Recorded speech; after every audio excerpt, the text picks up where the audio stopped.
जय हिंद दोस्तों, सागर ज्ञान अर्जन में आप सभी का स्वागत है। आज हम इस लेक्चर में हमारे 5000 जो हमने सीरीज़ स्टार्ट कर रहे हैं, जिसमें हम 5000 क्वेश्चन लेकर आएंगे। प्रैक्टिस सेट हैं जो भी हमने अभी तक चैप्टर किए हुए हैं, जैसे सिंधु घाटी की सभ्यता हुई और हमारा प्राग ऐतिहासिक काल हुआ, भारतीय इतिहास के स्रोत हुए, जो भी हमारे चैप्टर हो चुके हैं उनसे संबंधित भी इसमें क्वेश्चन है और जो भी एग्ज़ाम में पहले आ चुके हैं और अभी भी आएंगे। फ्रेंड, ये जो क्वेश्चन है ये आपके एग्ज़ाम में पूछे जा सकते हैं, इसलिए हमने इन क्वेश्चंस को लेकर आए हैं। हम 5000 फ्रेंड हमारी जो सीरीज़ स्टार्ट करी है, हम इसमें 5000 से ज़्यादा क्वेश्चंस की प्रैक्टिस सेट लेकर आ रहे हैं।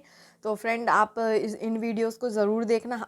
इस लेक्चर में हम 100 क्वेश्चन को, यानी कि हमारे 100 क्वेश्चंस को प्रैक्टिस करेंगे और फिर नेक्स्ट हमारी जो वीडियो होगी उसमें हम हमारे 101 से 200 तक के क्वेश्चंस को करेंगे। तो हमारा ये फर्स्ट लेक्चर है, हमारा फर्स्ट लेक्चर रहेगा इसमें, जो हमारी ये सीरीज़ स्टार्ट करी है जिसमें हम हमारे 5000 क्वेश्चन को लेकर आ रहे हैं। और आप इनके प्रैक्टिस ज़रूर करना। अगर आप किसी चैप्टर को स्टार्ट कर रहे हैं तो आप, जैसे हमारा ये वाला जो सेशन है, ये वाला जो लेक्चर है, इसमें हम सिंधु घाटी की सभ्यता और वैदिक काल को लेकर आ रहे हैं, लेकर आया है हमने इसमें, है ना। इन दोनों सब्जेक्ट को लिया है। हर सब्जेक्ट से संबंधित उसमें क्वेश्चन हर वीडियो में रहेगा। तो हम आपको ज़रूर बताएंगे कि किस प्रकार से कौन से क्वेश्चन किस चैप्टर से आते हैं, यानी कि किस सब्जेक्ट से किस प्रकार के क्वेश्चन बनते हैं। फ्रेंड, तो हम स्टार्ट करते हैं हमारे इस लेक्चर को।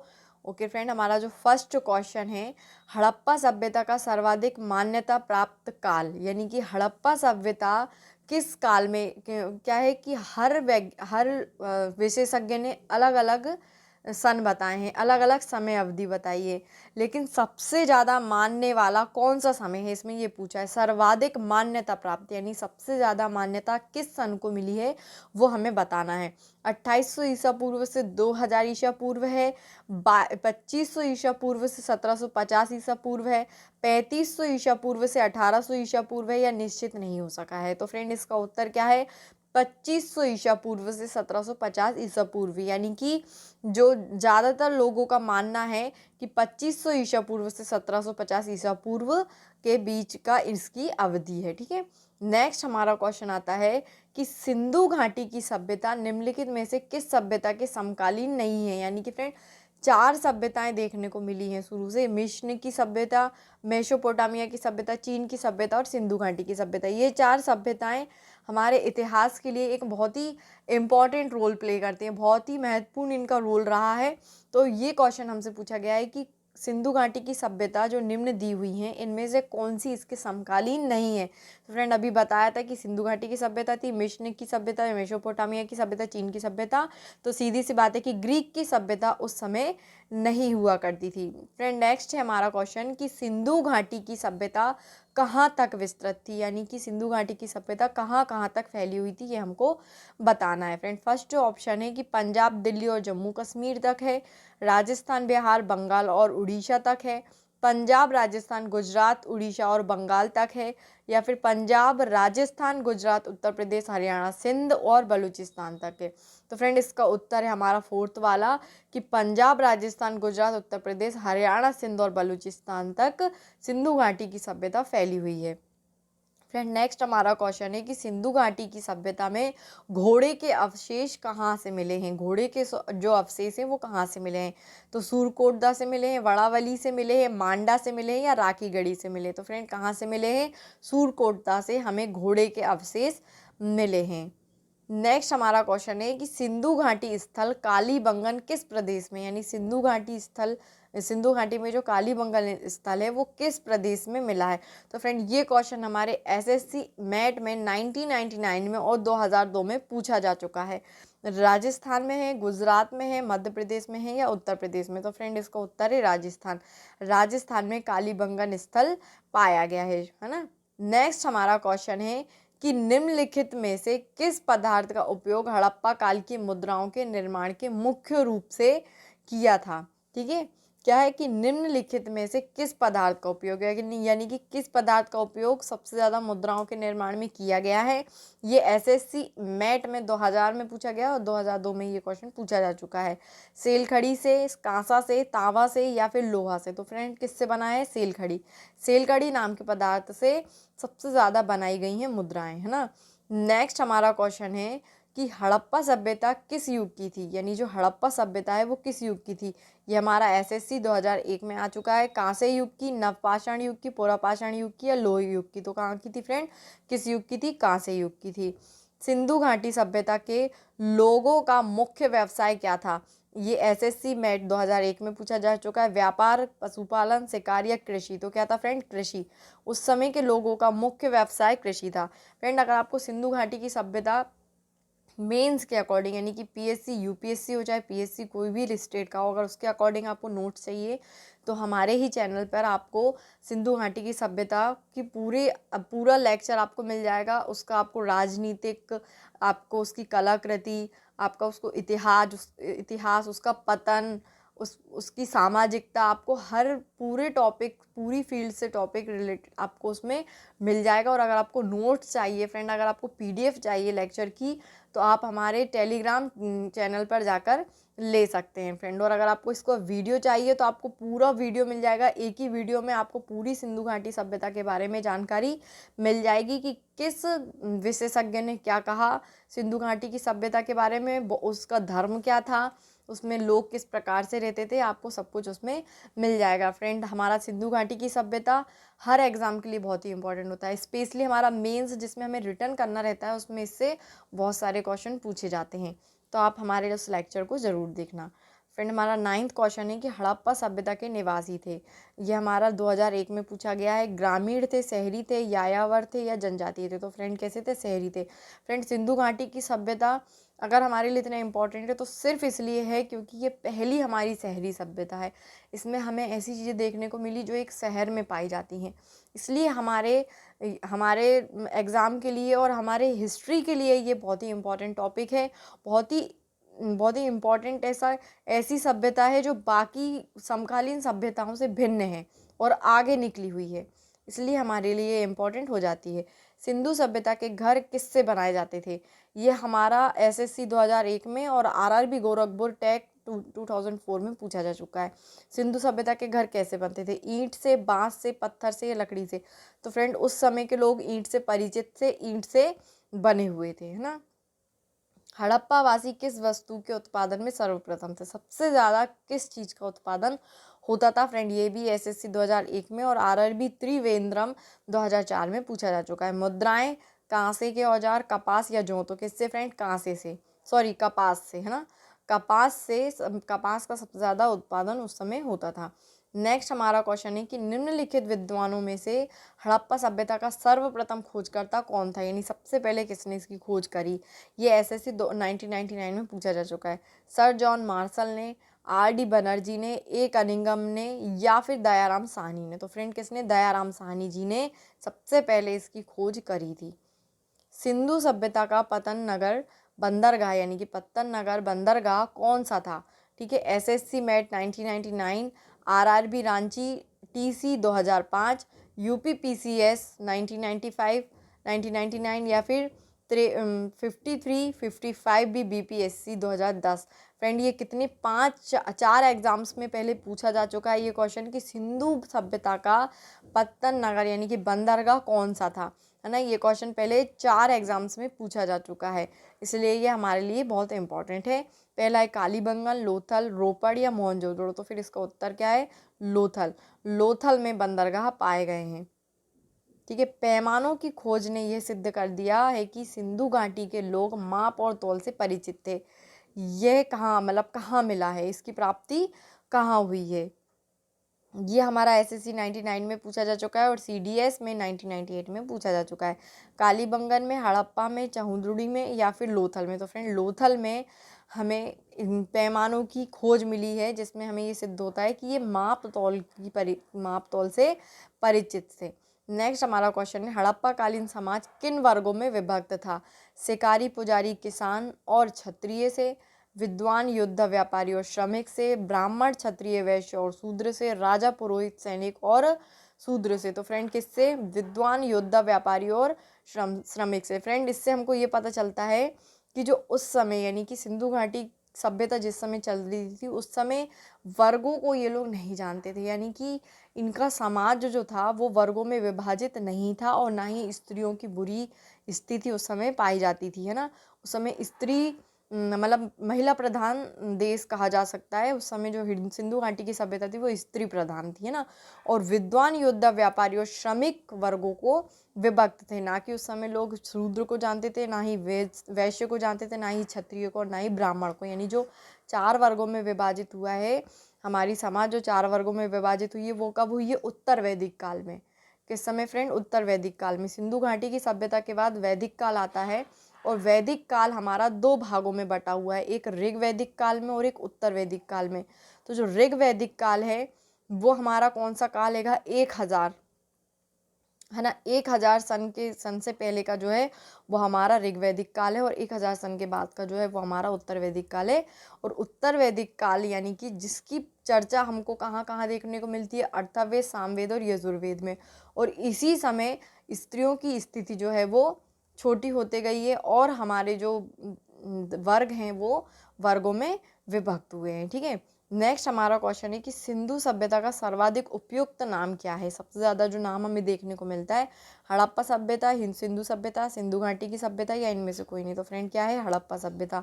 सिंधु सभ्यता को सर्वाधिक जो नाम बोला जाता है वो है हड़प्पा सभ्यता। फ्रेंड नेक्स्ट हमारा क्वेश्चन है कि निम्न में से कौन से लक्षण सभ्यता के लोगों का सही चित्रण करता है?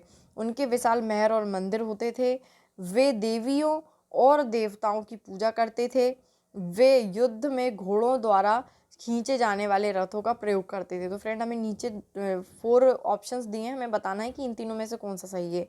तो दूसरा सही है, पहला और दूसरा सही है, या पहला दूसरा तीसरा? तो कौन सा सही है फ्रेंड? हमारा दूसरा वाला सही है कि वे देवियों और देवताओं दोनों की पूजा करते थे। नेक्स्ट हमारा क्वेश्चन है कि हड़प्पा सभ्यता की खोज किस वर्ष में हुई थी? ये हमें एसएससी 2004 में पूछा गया है। किस वर्ष हुई थी फ्रेंड? 1935 में हुई थी, 1942 में हुई थी, 1901 में हुई थी, या 1921 में हुई थी? तो फ्रेंड कब हुई थी? 1921 में हुई थी। हड़प्पा सभ्यता के बारे में कौन सी उक्ति सही है? इन हमें जो ऑप्शन दिए हैं इसमें से कौन सी लाइन सही है? हड़प्पा सभ्यता से संबंधित कुछ यहाँ पे पंक्ति दी हुई है, हमें बताना है कौन सी वाली सही है। और ये क्वेश्चन हमारा एसएससी 99 में पूछा जा चुका है। उन्हें अश्वमेध की जानकारी थी, गाय उनके लिए पवित्र थी, उन्होंने पशुपति का सम्मान करना आरंभ किया, या उनकी संस्कृति सामान्यतः स्थिर नहीं थी? तो फ्रेंड इसका क्या सही ऑप्शन है? ये है, उन्होंने पशुपति का सम्मान करना आरंभ किया। अश्वमेध के बारे में जानकारी हमें ऋग्वेद में मिलती है फ्रेंड, है ना। नेक्स्ट है हड़प्पा के लोगों की सामाजिक पद्धति कैसी थी? फ्रेंड देखिए ये हमें एसएससी 1999 में पूछा जा चुका है। उचित समतावादी थी, दास श्रमिक आधारित थी, वर्ण आधारित थी, जाति आधारित थी? तो फ्रेंड कैसी थी? उचित समतावादी थी। सिंध का नक्सलीवाद या फिर बाग हड़प्पा सभ्यता के किस पुरास्थल को कहा गया? यानी कि सिंध का बाग या सिंध का नकली स्थान किसको कहा गया? हड़प्पा को, मोहनजोदड़ो को, कालीबंगा को, या फिर लोथल को? तो किसको? मोहनजोदड़ो को। और फ्रेंड मोहनजोदड़ो को मृतकों का टीला के नाम से भी जाना जाता है। नेक्स्ट हमारा क्वेश्चन है कि हड़प्पा सभ्यता के संपूर्ण क्षेत्र का आकार किस प्रकार का था? वर्गाकार, आयताकार, त्रिभुजाकार, गोलाकार? तो कैसा था फ्रेंड? त्रिभुजाकार था ना। कैसा था? हड़प्पा सभ्यता के संपूर्ण जो पूरा जो क्षेत्र था उसका आकार कैसा था? त्रिभुजाकार था। नेक्स्ट हमारा क्वेश्चन फ्रेंड हमें सूची दी हुई है, हमें 2 सूची दी हुई है, हमें उनको मिलाना है यानी मैचिंग करना है। एक तरफ हमें स्थल दिया हुआ है और एक तरफ हमको क्या दिया हुआ है? एक तरफ हमको नदी दी हुई है। तो हमको बताना है कि इसका सही ऑप्शन कौन सा किससे मिलता है। तो फ्रेंड देखिए हड़प्पा, मोहनजोदड़ो, लोथल, कालीबंगन, एक साइड हमें नदी दी हुई है रावी, सिंधु, भोगवा और घग्गर। तो फ्रेंड हमें बताना है कि कौन सी नदी किसके किनारे पर कौन सा देश बचा, कौन सा स्थल बसा हुआ है। तो फ्रेंड जो हड़प्पा है वो रावी नदी के किनारे बसा हुआ है ना। जो हड़प्पा है वो रावी नदी के किनारे बसा हुआ है, और जो मोहनजोदड़ो है वो सिंधु नदी के किनारे बसा हुआ है। लोथल भोगवा के किनारे, और कालीबंगा हमारे घग्गर के किनारे बसा हुआ है। फ्रेंड इस टाइप के क्वेश्चन हमारे लिए इंपॉर्टेंट हो जाते हैं। इसमें तो चारों ही पूछे हैं, ये पीएससी लेवल का हो गया, लेकिन अगर कोई एक पूछ लिया तो वो आपका पुलिस में या फिर बैंक, रेलवे, एसएससी इस प्रकार के एग्जाम के लिए इंपॉर्टेंट हो जाता है। तो आप याद रखना कि हड़प्पा रावी नदी के किनारे, मोहनजोदड़ो सिंधु नदी के किनारे, लोथल भोगवा के किनारे, कालीबंगा घग्गर के किनारे बसा हुआ है। फ्रेंड नेक्स्ट हमारा क्वेश्चन है कि हड़प्पा सभ्यता के अंतर्गत हल से जोते गए खेत का साक्ष्य कहाँ से मिला? यानी कि हल चलाकर जो खेत बोए हैं वो कहाँ से मिला है? रोपड़ से, लोथल से, कालीबंगा से या अरावली से? कहाँ से फ्रेंड? कालीबंगा से मिला है। सैंधव सभ्यता की ईंटों का अलंकरण किस स्थान से मिला, यानी कि ईंटों का अलंकरण कहाँ से मिला है फ्रेंड? ये आरआरबी मुंबई में 2005 में ये क्वेश्चन पूछा जा चुका है। कालीबंगा से, चन्हूद्रो से, मोहनजोदड़ो से या बड़ावली से?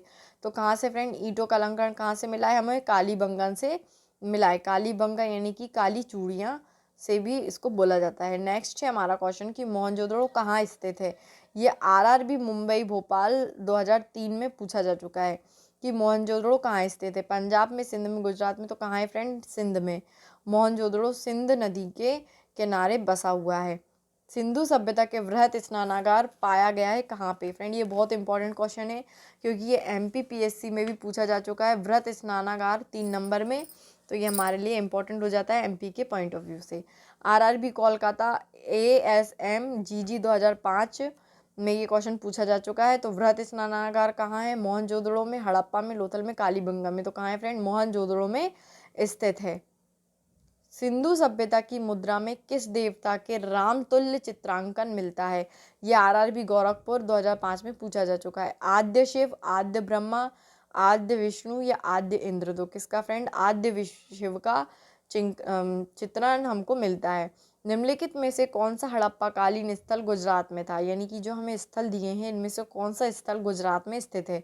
ये आरआरबी रांची में 2005 में पूछा जा चुका है। कालीबंगा, रोपड़, वड़ावली या लोथल? तो फ्रेंड क्या है इसका उत्तर? लोथल। जो लोथल है वो गुजरात में पाया गया है, मतलब जो लोथल है वो गुजरात में स्थित है। मोहनजोदड़ो को किस एक अन्य नाम से भी जाना जाता है? ये हमारा आरआरबी मुंबई भोपाल में पूछा जा चुका है 2004 में।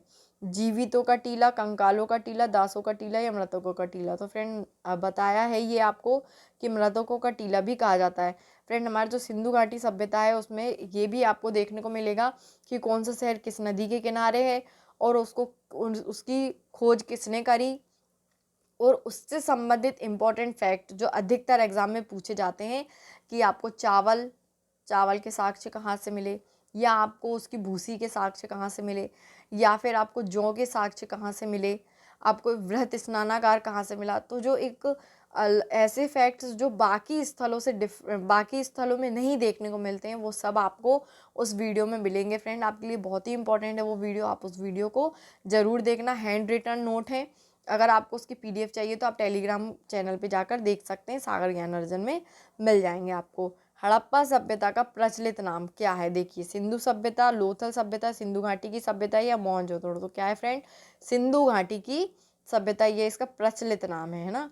नेक्स्ट हमारा क्वेश्चन है कि सैंधव स्थलों के उत्खनन से प्राप्त मोहरों पर निम्नलिखित में से किस पशु का सर्वाधिक उत्कीर्णन मिलता है? शेर का, घोड़े का, बैल का, हाथी का? तो किसका फ्रेंड? बैल का, है ना। किसका? बैल का। नेक्स्ट है हमारा कि सिंधु घाटी सभ्यता जानी जाती है अपने नगर नियोजन के लिए, मोहनजोदड़ो एवं हड़प्पा के लिए, अपने कृषि संबंधी कार्यों के लिए या अपने उद्योगों के लिए? तो किसके लिए फ्रेंड? अपने नगर नियोजन के लिए चर्चा में रहते हैं। सिंधु सभ्यता का कौन सा स्थान भारत में स्थित है? सिंधु जो सभ्यता है उसका कौन सा स्थान हमारे भारत में स्थित है? हड़प्पा, मोहनजोदड़ो, लोथल या इनमें से कोई नहीं? तो फ्रेंड कौन सा? मोहनजोदड़ो। भारत में खोजा गया सबसे पहला पुराना शहर था, यानी जो भारत में सबसे पहले जो खोजा गया, ये SSC CPO में आ चुका है फ्रेंड। SSC CPO में 2003 में हड़प्पा, पंजाब, मोहनजोदड़ो या सिंध? तो क्या है फ्रेंड? हड़प्पा। हड़प्पा जो है वो भारत में खोजा गया सबसे पुराना शहर है। भारत में चांदी की उपलब्धता के प्राचीनतम साक्ष्य मिलते हैं हड़प्पा संस्कृति में, पश्चिमी भारत की ताम्रपाषाण संस्कृति में, वैदिक संहिता में या चांदी के आहत मुद्राओं में? तो किसमें फ्रेंड? हड़प्पा संस्कृति में। भारत में जो चांदी की उपलब्धता है प्राचीनतम साक्ष्य हमें कहाँ से मिले? हड़प्पा संस्कृति से मिले। फ्रेंड ऊपर वाला जो क्वेश्चन था कि भारत में सबसे पहले पुराना जो शहर जिसको खोजा गया वो हड़प्पा है, और सबसे नया जो शहर है जो मतलब अभी फिलहाल में ही खोजा गया है वो कौन सा है? गुजरात में। नेक्स्ट है हमारा कि सिंधु सभ्यता के बारे में कौन सा कथन असत्य है? नगरों में नालियों की सुदृढ़ व्यवस्था थी, व्यापार और वाणिज्य उन्नत दशा में थे, मात्र देवी की उपासना की जाती थी या लोग लोहे से परिचित थे? तो कौन सा है फ्रेंड? लोग लोहे से परिचित नहीं थे। इसमें असत्य आपको कथन बताना है, तो लोग लोहे से परिचित नहीं थे। और हाँ, उसमें नगरों का जो नालियाँ थी वो सुदृढ़ व्यवस्था में बनी थी, व्यापार और वाणिज्य जो थे वो उन्नत दिशा में थे, और मात्र देवी की उपासना की जाती थी। नेक्स्ट हमारा सूची के अकॉर्डिंग क्वेश्चन आया है।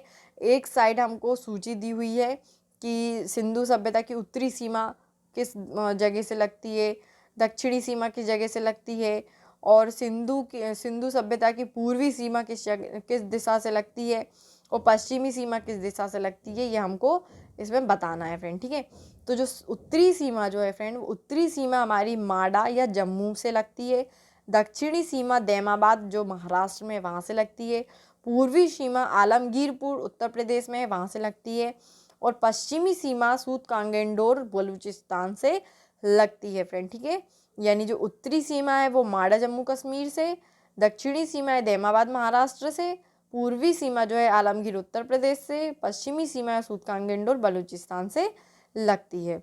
नेक्स्ट क्वेश्चन है कि मांडा किस नदी के किनारे स्थित था? चेनाब, सतलज, रावी, सिंधु। तो कौन सी नदी फ्रेंड? चेनाब नदी के किनारे स्थित था। हड़प्पा कालीन स्थल रोपड़ पंजाब किस नदी के किनारे स्थित है? चेनाब, सतलज, सिंधु, रावी। तो कहाँ से फ्रेंड? सतलज से। हड़प्पा में उन्नत जल प्रबंधन प्रणाली का पता चलता है। ये हमें बीपीएससी में पूछा जा चुका है, ये बिहार पीएससी में 2004 में। धोलावीरा में, लोथल में, कालीबंगन में या आलमगीरपुर में? तो कहाँ पे फ्रेंड? धोलावीरा में हमको जल प्रबंधन प्रणाली देखने को मिलती है। नेक्स्ट हमारा क्वेश्चन है कि हड़प्पा के मिट्टी के बर्तनों पर सामान्यतः किस रंग का उपयोग हुआ था?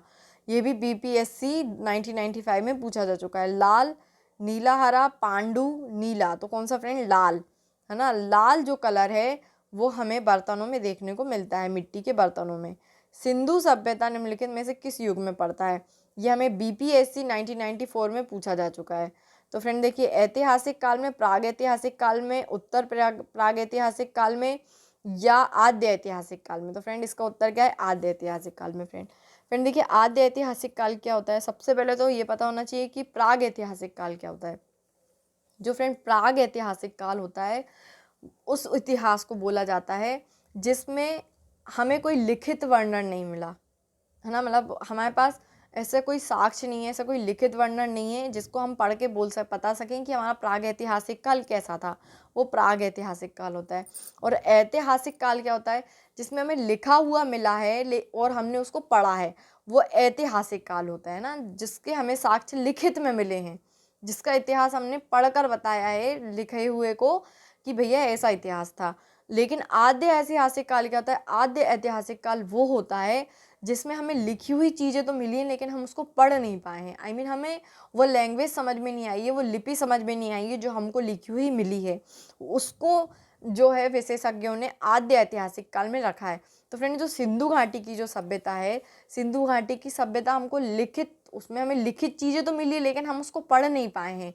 हमें ये भी पता है कि वो बाएं से दाएं फिर दाएं से बाएं लिखते हैं, लेकिन हमको उनकी लैंग्वेज अभी तक समझ में नहीं आई है। और उनकी जो लैंग्वेज है वो कैसी? चित्रात्मक है, यानी कि चित्रों की बनी हुई उसमें उन्होंने लैंग्वेज यूज़ करी है जो हम अभी तक नहीं पढ़ पाए हैं। इसलिए उसको हमने आद्य ऐतिहासिक काल में रख रखा है। और ऐतिहासिक काल क्या होता है? जिसमें हमें लिखा हुआ मिला है और हमने उसको पढ़ा है। जैसे हमारे शिलालेख हुए, स्तंभ हुए, हमारे जो हमने पढ़ के बताया है कि भाई अशोक ने क्या किया, चंद्रगुप्त मौर्य ने क्या किया, ये सब हमें लिखे हुए मिले, इसलिए हमने इसको ऐतिहासिक काल में रखा गया है। लेकिन जो प्राग ऐतिहासिक काल है इसमें हमको लिखा हुआ नहीं मिला है, इसलिए हमने इसको प्राग ऐतिहासिक काल में रखा है। और सिंधु घाटी की सभ्यता किस काल में आई? हमारी आद्य ऐतिहासिक काल में आई। क्यों? क्योंकि हमने उसकी लिपि अभी तक नहीं पढ़ पाए हैं। फ्रेंड नेक्स्ट है, सिंधु घाटी सभ्यता की विकसित अवस्था में निम्नलिखित में से किस स्थल में घरों में कुओं के अवशेष हमको मिले हैं? हड़प्पा में, कालीबंगन में, लोथल में या मोहनजोदड़ो में? और फ्रेंड ये यूपी पीसीएस यानी कि यूपी उत्तर प्रदेश पीसीएस में पूछा जा चुका है 2004 में कि हमें सिंधु घाटी सभ्यता के जो विकसित अवस्था है वो किस स्थलों, मतलब जो घरों में जो कुएं हैं उनके अवशेष कहाँ से मिले? तो कहाँ से मिले फ्रेंड? मोहनजोदड़ो से मिले हैं। मोहनजोदड़ो से हमें कुओं के अवशेष मिले हैं। सिंधु घाटी सभ्यता को खोज निकालने में किन दो भारतीय का नाम जुड़ा है? ये सीपीएससी में यानी छत्तीसगढ़ सीपीएससी में मतलब छत्तीसगढ़ PSC 2003 में पूछा जा चुका है। दयाराम साहनी एवं रखालदास बनर्जी, जान मार्शल एवं ईश्वरी प्रसाद, आशीर्वादी लाल श्रीवास्तव एवं रंगनाथ राव, या मधो स्वरूप वत्स एवं BV राव। तो इसका फ्रेंड सही उत्तर क्या है? दयाराम साहनी और राखालदास बनर्जी। फ्रेंड नेक्स्ट हमारा क्वेश्चन है कि रंगपुर कहाँ मतलब जहाँ हड़प्पा की समकालीन सभ्यता थी, यानी कि जो रंगपुर है वो कहाँ पे था? ये RAS RTS 1999 से 2000 में पूछा जा चुका है। पंजाब में, उत्तर प्रदेश में, सौराष्ट्र में, या फिर हमारा राजस्थान में। तो इसका सही उत्तर क्या है फ्रेंड? सौराष्ट्र में, है ना। सौराष्ट्र में हमें समकालीन सभ्यता रंगपुर की देखने को मिलती है। हड़प्पा एवं मोहनजोदड़ो की पुरातात्विक खुदाई के प्रभारी थे RAS RTS 1998 lord Macaulay, sir John Marshall, like Clive, या कर्नल टाड। तो क्या है फ्रेंड इसका उत्तर? Sir John Marshall. जो सर जॉन मार्शल हैं, इनने हड़प्पा और मोहनजोदड़ो की पुरातात्विक खुदाई के प्रभारी थे ये, है ना। नेक्स्ट हमारा क्वेश्चन है कि निम्न में से किस पशु की आकृति जो मोहर पर मिली है, जिससे ज्ञात होता है कि सिंधु घाटी एवं मेसोपोटामिया की सभ्यताओं के मध्य व्यापारिक संबंध थे? RAS RTS में पूछा जा चुका है। घोड़ा, गधा, बैल, हाथी। तो क्या है फ्रेंड? बैल, है ना। बैल के हमें आकृति मोहर में देखने को मिलती है। सिंधु घाटी के लोग विश्वास करते थे, ये क्वेश्चन भी पहले पूछा जा चुका है RAS RTS में 1993 में। आत्मा और ब्रह्म में, कर्मकांड में, यज्ञ प्रणाली में, या मातृ शक्ति में? तो किसमें फ्रेंड? मातृ शक्ति में सिंधु घाटी के लोग विश्वास रखते थे। नेक्स्ट क्वेश्चन है कि निम्नलिखित में कौन सा सिंधु स्थल समुद्र तट पर स्थित नहीं था? समुद्र तट पर स्थित नहीं था। सूरकोटदा, लोथल, बालाकोट, या कोटदीजी। तो कौन सा है फ्रेंड? कोटदीजी जो है वो सिंधु स्थल समुद्र तट पर स्थित नहीं था। ठीक है फ्रेंड, जो कोटदीजा था वो समुद्र तट पर स्थित नहीं था, लेकिन सूरकोटदा, लोथल। नेक्स्ट हमारा क्वेश्चन है 51, जिसमें क्वेश्चन है कि निम्नलिखित में से कौन मोहनजोदड़ो की सबसे बड़ी इमारत मानी जाती है? विशाल अन्नागार, या धान्य कोठार, स्तंभ हाल, सभा भवन, या इनमें से कोई नहीं? तो फ्रेंड इसका उत्तर है विशाल अन्नागार। फ्रेंड विशाल अन्नागार, ये जो क्वेश्चन पूछा गया है ये मेंस में भी हमारे पूछे जाते हैं ऐसे क्वेश्चन कि विशाल अन्नागार क्या है, तो हमें उसका बताना रहता है कि ये सबसे बड़ी इमारत है, या उससे संबंधित जितनी भी बातें होती हैं कि ये मोहनजोदड़ो में है, उस प्रकार से हमको मेंस के जो पेपर 1 है उसमें क्वेश्चन ये पूछा जाता है फ्रेंड्स। ठीक है, नेक्स्ट हमारा क्वेश्चन है कि हड़प्पा कालीन लोगों ने नगरों में घरों के विन्यास के लिए कौन सी पद्धति अपनाई थी? ठीक है, कमल पुष्प की आकृति, या गोलाकार आकृति में, या फिर ग्रीड पद्धति में, या त्रिभुजाकार आकृति में? तो फ्रेंड कौन सी पद्धति अपनाई थी? इनने ग्रीड पद्धति अपनाई थी। घरों को बनाने के लिए इन्होंने ग्रीड पद्धति को अपनाया था। फ्रेंड नेक्स्ट हमारा जो क्वेश्चन है इसमें हमको एक तरफ प्राचीन स्थल दिए गए हैं और दूसरी तरफ पुरातात्विक अवशेष दिए हुए हैं फ्रेंड, और इस प्रकार के क्वेश्चन ही UPSC और PSC लेवल के क्वेश्चन पेपर में एग्जाम में पूछा जाता है। तो फ्रेंड जो लोथल है, एक साइड हमें लोथल, कालीबंगन, धोलावीर, बनवाली दिया है, और दूसरे साइड हमको जुता हुआ खेत, गोदीवाड़ा, पकी मिट्टी की बनी हुई हल्की प्रतिकृति, हड़प्पाई लिपि के बड़े आकार के 10 चिन्हों वाला एक शिलालेख, ये कुछ हमें अवशेष बताए हैं। हमें बताना है कि कौन से स्थल में कौन से अवशेष प्राप्त हुए हैं। तो फ्रेंड जो लोथल है, लोथल से हमको गोदीबाड़ा मिला है। ठीक है, गोदीबाड़े के अवशेष हमको लोथल से मिले हैं। नेक्स्ट है हमारा कालीबंगन, कालीबंगन से हमें जुते हुए खेत मिले हैं। धोलावीरा से हमको मिला है हड़प्पाई लिपि के बड़े आकार के 10 चिन्हों वाला एक शिलालेख। और फ्रेंड बनवाली से हमको मिला है पक्की मिट्टी की बनी हुई हल्की प्रतिकृति। तो फ्रेंड फर्स्ट यानी कि इसका बी वाला आंसर है। फर्स्ट जो है ए, उसमें सेकंड है, बी का 1 है, सी का 4 है, और डी का 3 है। फ्रेंड नेक्स्ट हमारा क्वेश्चन है कि निम्नलिखित पशुओं में से किस एक हड़प्पाई सभ्यता में पाई मोहरों और टेराकोटा कलाकृतियों में निरूपण अंकन नहीं हुआ था? यानी उसमें हमको देखने को मोहरों पर या टेराकोटा कलाकृति पर हमें इनमें से कौन से अंकन नहीं मिले हैं? शेर के, हाथी के, गेंडे के, या बाघ के? तो कौन से नहीं फ्रेंड मिले हैं? शेर के अंकन हमें नहीं मिले हैं। हड़प्पा वासी किस धातु से परिचित नहीं थे? सोना एवं चांदी से, तांबा एवं कांसा से, तीन एवं सीसा से या लोहा से। तो फ्रेंड किससे परिचित नहीं है? लोहा से परिचित नहीं है। निम्नलिखित में से किस हड़प्पा कालीन स्थल से युगल स्वाधान का साक्ष्य मिला है? किससे मिला है फ्रेंड? ये यूपीपीसीएस में मेंस में पूछा गया है 2016 में, है ना। कुंतासी, धोलावीरा, लोथल या कालीबंगन। तो कहाँ से मिले हैं फ्रेंड? लोथल से हमको हड़प्पा स्थलीय जो मिले हैं युगल स्वाधान के साक्ष्य मिले हैं। फ्रेंड नेक्स्ट हमारा क्वेश्चन है कि कपास का उत्पादन सर्वप्रथम सिंधु क्षेत्र में हुआ, जिसे ग्रीक या यूनान के लोग किस नाम से पुकारते हैं? सिंडन से, कॉटन से, ए बी दोनों से या दोनों से नहीं? तो किनसे फ्रेंड? सिंडन, सिंडन नाम से पुकारते हैं। नेक्स्ट हमारा क्वेश्चन है कि हड़प्पा के काल का तांबे का रथ किस स्थान से प्राप्त हुआ है? छत्तीसगढ़। पीसीएस हमारा प्रीलिम्स में पूछा गया 2013 में क्वेश्चन, ठीक है। तो तांबे का रथ किस स्थान से प्राप्त हुआ है? कुणाल से, राखीगढ़ी से, देमाबाद से या बड़ावाली से? तो कहाँ से फ्रेंड? देमाबाद से।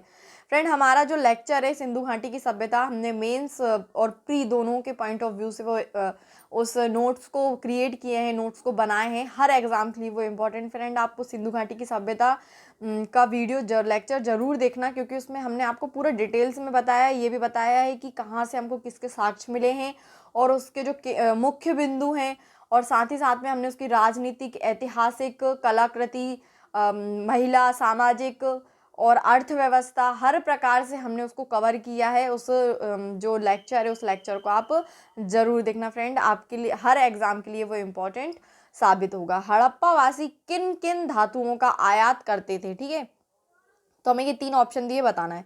चांदी का, टिन का, सोना का। तो फ्रेंड ये तीनों का ही वो प्रयोग करते थे। चांदी, टिन, सोना तीनों से परिचित थे। नेक्स्ट है हमारा क्वेश्चन कि हड़प्पा वासी लाजवर्द यानी लैपिस लेजुली या भवन निर्माण की सामग्री का आयात कहाँ से करते थे?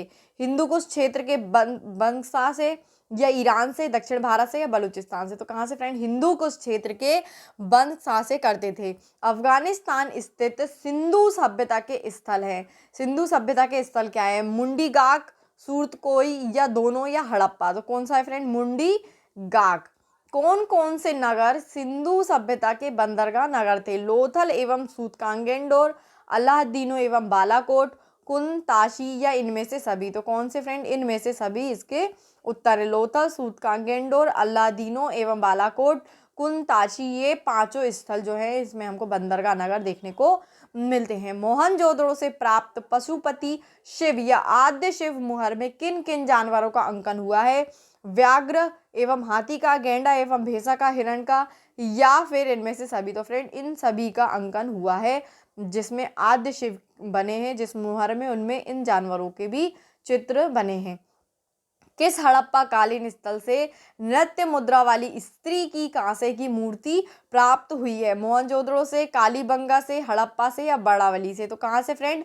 मोहनजोदड़ो से प्राप्त हुई है। किस हड़प्पा कालीन स्थल से पुजारी की प्रस्तर मूर्ति प्राप्त हुई है?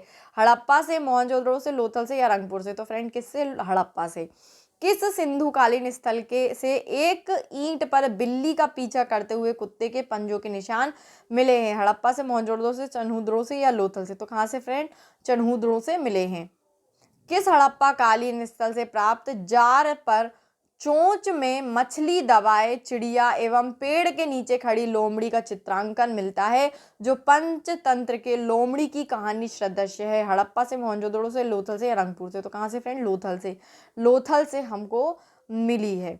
स्वतंत्रतोत्तर यानी स्वतंत्रता के बाद भारत में सबसे अधिक संख्या में हड़प्पा युगीन स्थलों की खोज किस प्रांत से हुई है? गुजरात, राजस्थान, पंजाब, हरियाणा और उत्तर पश्चिमी या उत्तर प्रदेश? तो कहाँ से फ्रेंड? गुजरात से। नेक्स्ट हमारा क्वेश्चन है कि निम्नलिखित में से कौन सी फसल हड़प्पा कालीन लोगों का मुख्य खाद्यान्न नहीं था? मतलब खाने नहीं खाते थे उसको। जौ, दालें, चावल, गेहूं? तो क्या फ्रेंड? चावल। चावल की भूसी मिली है, लेकिन चावल को खाते थे या चावल का प्रयोग करते थे इस बात के साक्ष्य नहीं है। नेक्स्ट हमारा क्वेश्चन है, हमें एक कथन दिया और एक कारण कि हड़प्पा तथा मोहनजोदड़ो अब विलुप्त हो गए हैं। कारण दिया है वे उत्खनन के दौरान प्रकट हुए थे। फ्रेंड ये यूपीपीसीएस 2009 में पूछा जा चुका है, और इसी प्रकार के क्वेश्चन हमारे पीएससी लेवल के क्वेश्चन और यूपीएससी लेवल के एग्जाम में पूछे जाते हैं। तो फ्रेंड कथन क्या है कि हड़प्पा तथा मोहनजोदड़ो अब विलुप्त हो गए हैं, वे उत्खनन के दौरान प्रकट हुए थे, यानी उत्खनन के समय हमें मिले थे। तो फ्रेंड ए और आर दोनों सही हैं तथा आर ए का सही स्पष्टीकरण है, या फिर ए और आर दोनों सही हैं किंतु आर ए का सही स्पष्टीकरण नहीं है। तो फ्रेंड इसका उत्तर बी है कि सही स्पष्टीकरण नहीं है, क्योंकि विलुप्त हो गए हैं मगर उत्खनन के दौरान प्रकट नहीं हुए, वो उसके पहले से ही जानकारी में थे। ठीक है, नेक्स्ट हमारा आता है कि सिंधु घाटी की सभ्यता के संदर्भ में निम्नलिखित कथनों पर विचार करिए। ये भी उसी प्रकार का प्रश्न है कि यह प्रमुखतः लौकिक सभ्यता थी तथा उसमें धार्मिक तत्व यद्यपि उपस्थित था, वर्चस्वशाली नहीं था। उस काल में भारत में कपास से वस्त्र बनाए जाते थे। इन दोनों में से कौन सा कथन सही है हमें बताना है। ये यूपीएससी 2011 में पूछा जा चुका है फ्रेंड। किस में पूछा है? यूपीएससी में। केवल एक या केवल दो, एक और दो दोनों, या ना तो एक और ना ही एक। तो क्या है फ्रेंड? दोनों सही हैं। इसमें दोनों कथन क्या हैं? सही हैं। हमें दो सूची दी हुई है, हमें बताना है। एक तरफ हमें हड़प्पा स्थल दिया है और एक तरफ उसकी स्थिति दी है, यानी कि एक तरफ हमें नगर दिया है और एक तरफ हमको उसके राज्य या प्रदेश दिए हुए हैं। मांडा, दायमाबाद, कालीबंगा, राखीगढ़ी हमें स्थल दिए हुए हैं। राजस्थान, हरियाणा, जम्मू कश्मीर, महाराष्ट्र हमें प्रदेश दिए हैं। फ्रेंड ये यूपी पीएससीएस में हमको पूछा जा चुका है, प्री में। यूपी पीसीएस में हमको प्री में 2010 में पूछा गया है। तो फ्रेंड जो मांडा है, मांडा हमारा जम्मू कश्मीर में स्थित है, और जो दायमाबाद है वो हमारा महाराष्ट्र में स्थित है, और कालीबंगा हमारा राजस्थान में स्थित है, और राखीगढ़ी हमारा कहाँ स्थित है फ्रेंड? हरियाणा में स्थित है। यानी इसका ऑप्शन जो बी है, सॉरी सी जो है, इसका ऑप्शन आंसर है। नेक्स्ट हमारा क्वेश्चन आता है कि हड़प्पा कालीन स्थलों में अभी तक किस धातु की प्राप्ति नहीं हुई है। ये हमारा छत्तीसगढ़ पीसीएस में पूछा जा चुका है 2012 में। तांबा, स्वर्ण, चांदी, लोहा। तो किसकी फ्रेंड? लोहा की हमें कोई भी साक्ष्य नहीं मिले हैं।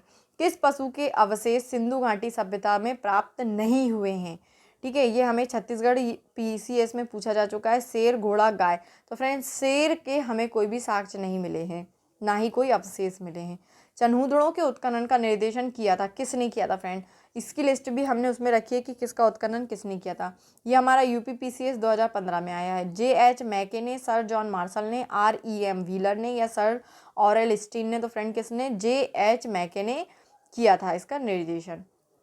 सिंधु घाटी हड़प्पा के लिए मेसोपोटामिया रिकार्डोन में निम्नलिखित में से किस शब्द का प्रयोग किया गया था? ये एनडीए में पूछा गया है फ्रेंड। दिलमुन ने, मेलुहा ने, मेगन ने, फेल्का ने। तो किसने? मेलुहा ने।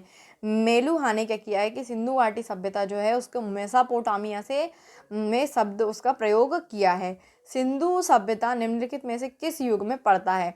ये हमारा बीपीएससी यानी कि बिहार पीएससी में पूछा जा चुका है। ऐतिहासिक काल, प्रागैतिहासिक काल, उत्तर प्रागैतिहासिक काल, या आद्य ऐतिहासिक काल?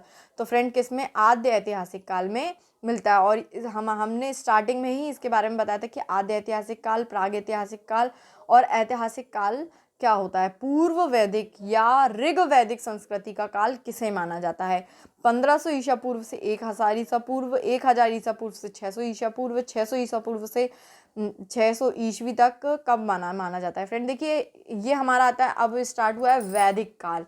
अभी तक हम सिंधु घाटी की सभ्यता से संबंधित प्रैक्टिस सेट कर रहे थे, प्रैक्टिस क्वेश्चन कर रहे थे। अब हमारा शुरू हुआ है वैदिक काल। तो फ्रेंड जो वैदिक काल है, वैदिक काल को मुख्यतः दो भागों में विभाजित किया, एक ऋग्वैदिक काल और दूसरा उत्तर वैदिक काल। तो फ्रेंड ऋग्वैदिक काल उसको क्यों कहा जाता है? ऋग्वैदिक काल को ऋग्वैदिक काल इसलिए कहा जाता है क्योंकि उसके बारे में हमें जानकारी ऋग्वेद से मिलती है। और उत्तर वैदिक काल को उत्तर वैदिक काल इसलिए बोला जाता है क्योंकि सामवेद, यजुर्वेद और अथर्ववेद में हमें उत्तर वैदिक काल की जानकारी मिलती है।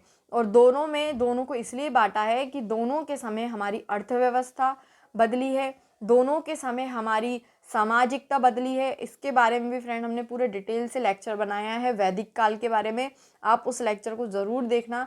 हमने उसमें ऋग्वेद से संबंधित सारी जानकारियों को किया है। हमने उसमें 3 नंबर के हिसाब से, 5 नंबर के हिसाब से और 11 नंबर के हिसाब से नोट्स बनाए हैं हर एक टॉपिक को, कि अगर आपको 3 नंबर में पूछा जाता है तो आप आराम से उसमें लिख सकते हैं, और अगर 11 नंबर का भी आ रहा है तो आप अगर उसको लिखोगे तो आपको अच्छे नंबर मिल जाएंगे। तो आप उस वीडियो को भी ज़रूर देखना।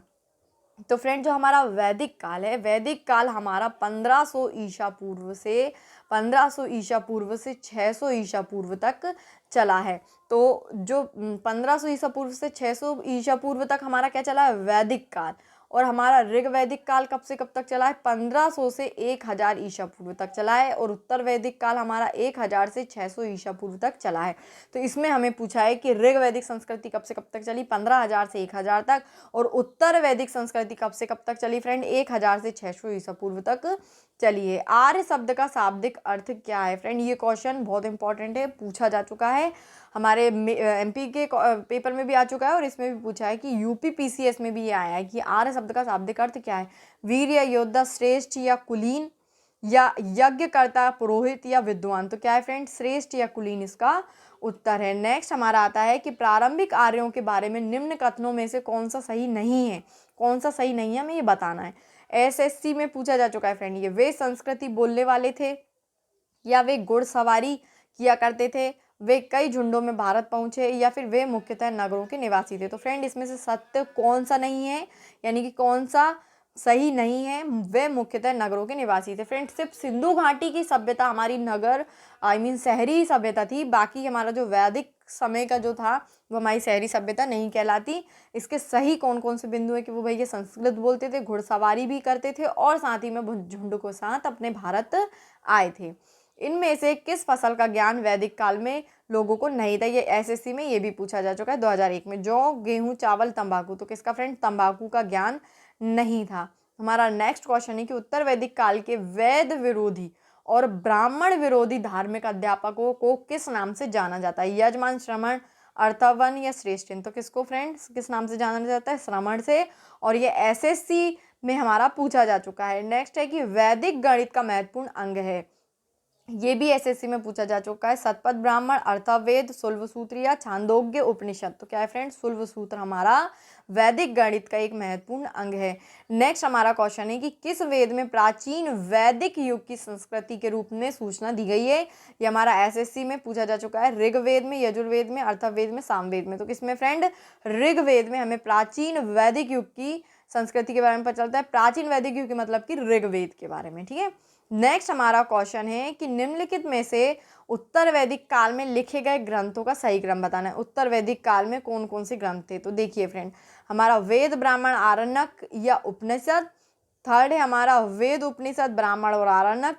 फिर है हमारा उपनिषद, वेद, ब्राह्मण और आरण्यक। और फोर्थ हमारा ऑप्शन है वेद, आरण्यक, ब्राह्मण और उपनिषद। तो फ्रेंड इसका सही उत्तर है वेद, ब्राह्मण, आरण्यक और उपनिषद लाइन बाय लाइन इसमें लिखे गए थे। नेक्स्ट हमारा ऑप्शन है वेदों की संख्या कितनी है? तो फ्रेंड वेदों की 4 संख्या है। 4, ऋग्वेद, यजुर्वेद, सामवेद, अर्थवेद। ऋग्वेद के पढ़ने वाले को होत्र बोला जाता है, यजुर्वेद को पढ़ने वाले को उद्रात बोला जाता है, सामवेद को पढ़ने वाले को सामवेद को पढ़ने वाले को उद्रात बोला जाता है, और यजुर्वेद को पढ़ने वाले को अथर्वयु बोला जाता है, ठीक है फ्रेंड। तो आप ये याद रखना। और अर्थवेद को पढ़ने वाले को ब्राह्मण बोला जाता है। तो वेदों की संख्या कितनी है? हमारी 4 है। कौन से 3 वेद संयुक्त रूप से त्रयी या वेद त्रयी कहलाते हैं? फ्रेंड वेदों के बारे में आपको विस्तृत जानकारी मिलेगी हमारी फर्स्ट जो लेक्चर था जिसमें हमने प्राचीन भारतीय इतिहास के स्रोत करे हैं, उसमें हमको वेदों के बारे में हमने पूरा बताया है कि ऋग्वेद के कितने मंडल होते हैं, 10 मंडल होते हैं, 10 मंडलों में क्या क्या दिया हुआ है, क्योंकि ये भी क्वेश्चन आता है। आपको कोई भी एक मंडल दे दिया जाएगा, 4 ऑप्शन में बता दिया जाएगा, इसमें से जानकारी मिलती है। इस प्रकार के प्रश्न पूछे जाते हैं वेदों से संबंधित, तो आप उनको उस लेक्चर को भी जरूर देखना। अगर आप हमारे लेक्चर देखोगे फिर नेक्स्ट आप ये सीरीज़ यानी कि टेस्ट करोगे, क्वेश्चन टिक लगाओगे, तो आपका क्या होगा, प्रैक्टिस होती जाएगी और आपको पता चलेगा कि आपकी कितनी तैयारी हो चुकी है, ठीक है फ्रेंड। नेक्स्ट हमारा क्वेश्चन है कि कौन से 3 वेद संयुक्त रूप से त्रयी या वेद त्रयी कहलाते हैं? तो फ्रेंड ऋग्वेद, यजुर्वेद, सामवेद, या ऋग्वेद, यजुर्वेद, अर्थवेद, ऋग्वेद, सामवेद, अर्थवेद, यजुर्वेद, सामवेद, अर्थवेद। तो फ्रेंड याद रखना, जो आपका अर्थवेद है, जो आपका अर्थवेद है वो वेद उसमें हमको बुरी चीज़ें भी दी हुई हैं, जैसे शाप हुआ, वशी श्राप हुआ, किसी को वश में करना, किसी के साथ जादू टोना टोटका करना, ये सब चीज़ें हमारी अर्थवेद में है। इसलिए इनको त्रयी या वेद त्रयी में सम्मिलित नहीं किया गया है। तो इसको छोड़कर बाकी के जो 3 वेद बचे वो हमारे वेद त्रयी हुए। कौन कौन से? ऋग्वेद, यजुर्वेद और सामवेद। फ्रेंड नेक्स्ट हमारा क्वेश्चन है कि भारत के राज चिन्ह में प्रयुक्त होने वाले शब्द सत्यमेव जयते किस उपनिषद से लिए गए हैं? तो ये हमारा आरआरबी में आ चुका है और उत्तराखंड पीएससी में भी पूछा जा चुका है। तो फ्रेंड देखिए, मुंडक उपनिषद, कठोपनिषद, ईशोपनिषद या वृदारण्यक उपनिषद किस में पूछा गया है? फ्रेंड मुंडक उपनिषद में पूछा जा चुका है। ऋग वैदिक आर्यों का मुख्य व्यवसाय क्या था? आरआरबी मुंबई, 2005 में पूछा गया कृषि, पशुपालन, शिक्षा, व्यवसाय। तो फ्रेंड क्या पशुपालन, क्या था पशुपालन मुख्य व्यवसाय था। भारतीय संगीत का आदि ग्रंथ कहा जाता है किसको फ्रेंड, आरआरबी मुंबई में पूछा गया ऋग्वेद, उपनिषद, यजुर्वेद, सामवेद। तो किसको फ्रेंड, सामवेद में ही हमें संगीत की प्राप्ति होती है। प्रथम विधि निर्माता कौन है, ये हमारा आरआरबी भोपाल में पूछा जा चुका है। मनु है, चाणक्य, चंद्रगुप्त, सेल्यूकस। तो कौन है फ्रेंड, मनु को बोला जाता है कि वो हमारे प्रथम विधि निर्माता हैं। नेक्स्ट हमारा क्वेश्चन है कि कृष्ण भक्ति का प्रथम और प्रधान ग्रंथ क्या है, आरआरबी कोलकाता में पूछा जा चुका है फ्रेंड ये क्वेश्चन। महाभारत, श्रीमद् भागवत गीता, गीत गोविंद या फिर इनमें से कोई नहीं। तो फ्रेंड इसका उत्तर है श्रीमद् भगवत गीता। नेक्स्ट है हमारा कि ऋग्वेद में संपत्ति का प्रमुख रूप क्या है, आरआरबी गोरखपुर में पूछा गया है। गोधन, भूमि, ए और बी दोनों या दोनों नहीं। तो कौन सा फ्रेंड, गोधन। जो गोधन है वो ऋग्वेद में संपत्ति का प्रमुख केंद्र है। ऋग्वेद के किस मंडल में शूद्र का उल्लेख पहली बार मिलता है, आरआरबी गोरखपुर में पूछा गया है ये 7वें, 8वें, 9वें, 10वें। तो फ्रेंड 10वें मंडल। 10वें मंडल में बताया गया है कि वर्णों को 4 भागों में बांटा गया था, शूद्र, वैश्य, ब्राह्मण और क्षत्रिय। और फ्रेंड ये चारों के चारों ब्रह्मा के अंग से निकले हुए हैं। इसके बारे में भी हमने हमारे लेक्चर में पूरी डिटेल से चर्चा करी है। पुराणों की संख्या कितनी है, पुराणों की संख्या कितनी है, ये हमारा आरआरबी गोरखपुर में आया है 18, 19, 20 या 21। तो कितनी फ्रेंड, 18। और आप ये भी याद रखना कि मत्स्य पुराण हमारा सबसे प्राचीन और सबसे विशालतम पुराणों में से एक है। कौन सा फ्रेंड, मत्स्य पुराण। ये क्वेश्चन भी पहले आ चुका है। वैदिक धर्म का मुख्य लक्षण इनमें से किसकी उपासना था, आरआरबी में पूछा गया है। प्रकृति, पशुपति, देवी माता या त्रिमूर्ति। तो किसका फ्रेंड, प्रकृति का मुख्य लक्षण। ठीक है, किस देवता के लिए ऋग्वेद में पुरंदर शब्द का प्रयोग किया है, ये आरआरबी जम्मू में पूछा गया है। इंद्र, अग्नि, वरुण। तो फ्रेंड क्या है, इंद्र। इंद्र को पुरंदर के नाम से भी उसमें चर्चा की गई है। शुल्ब सूत्र किस विषय से संबंधित पुस्तक है, ये आरआरबी में पूछा गया है। ज्यामिति, ज्योतिष, गणित, खगोल। तो कौन सा फ्रेंड, ज्यामिति है ना। लास्ट हमारा क्वेश्चन है इस लेक्चर का कि अस्तो माँ सदगम, ये हमारे कहाँ से लिया गया, ये आरआरबी का ऋग्वेद, यजुर्वेद, सामवेद, अथर्ववेद। तो कहाँ से फ्रेंड, ऋग्वेद में। फ्रेंड्स हम इसके आगे के जो क्वेश्चन है 101 से 200 तक क्वेश्चन हम नेक्स्ट लेक्चर में लेकर आएंगे फ्रेंड। हमारे इस सेशन में हमने हमारे 5000 ऐसे क्वेश्चन करेंगे जो आपके एग्जाम में आएंगे ही आएंगे, हर सब्जेक्ट से जुड़े हुए। तो फ्रेंड हमारी कोशिश है कि हम 5000 से ज़्यादा क्वेश्चंस लेकर आएँ। और हमारे जो सीरीज़ हो चुकी है, यानी हम जो पहले लेक्चर कर ला चुके हैं, उन्हीं से संबंधित हम क्वेश्चन को प्रैक्टिस सेट में इंक्लूड करेंगे। तो आप ये ज़रूर देखना फ्रेंड हमारे लेक्चर्स को। और साथ ही साथ अगर आपको इसकी हमारी पीडीएफ चाहिए तो इसकी पीडीएफ आपको हमारे टेलीग्राम चैनल पे मिल जाएगी। टेलीग्राम ग्रुप है हमारा सागर ज्ञानार्जन, उसमें आपको हमारे हर लेक्चर की पीडीएफ मिल जाएगी। अगर आपको current affair, weekly current affair देखना है तो आपको वो भी हमारे चैनल पे मिल जाएगा। और साथ ही साथ में आपको हमारा जो day of the important topic होता है वो भी मिल जाएगा, यानी कि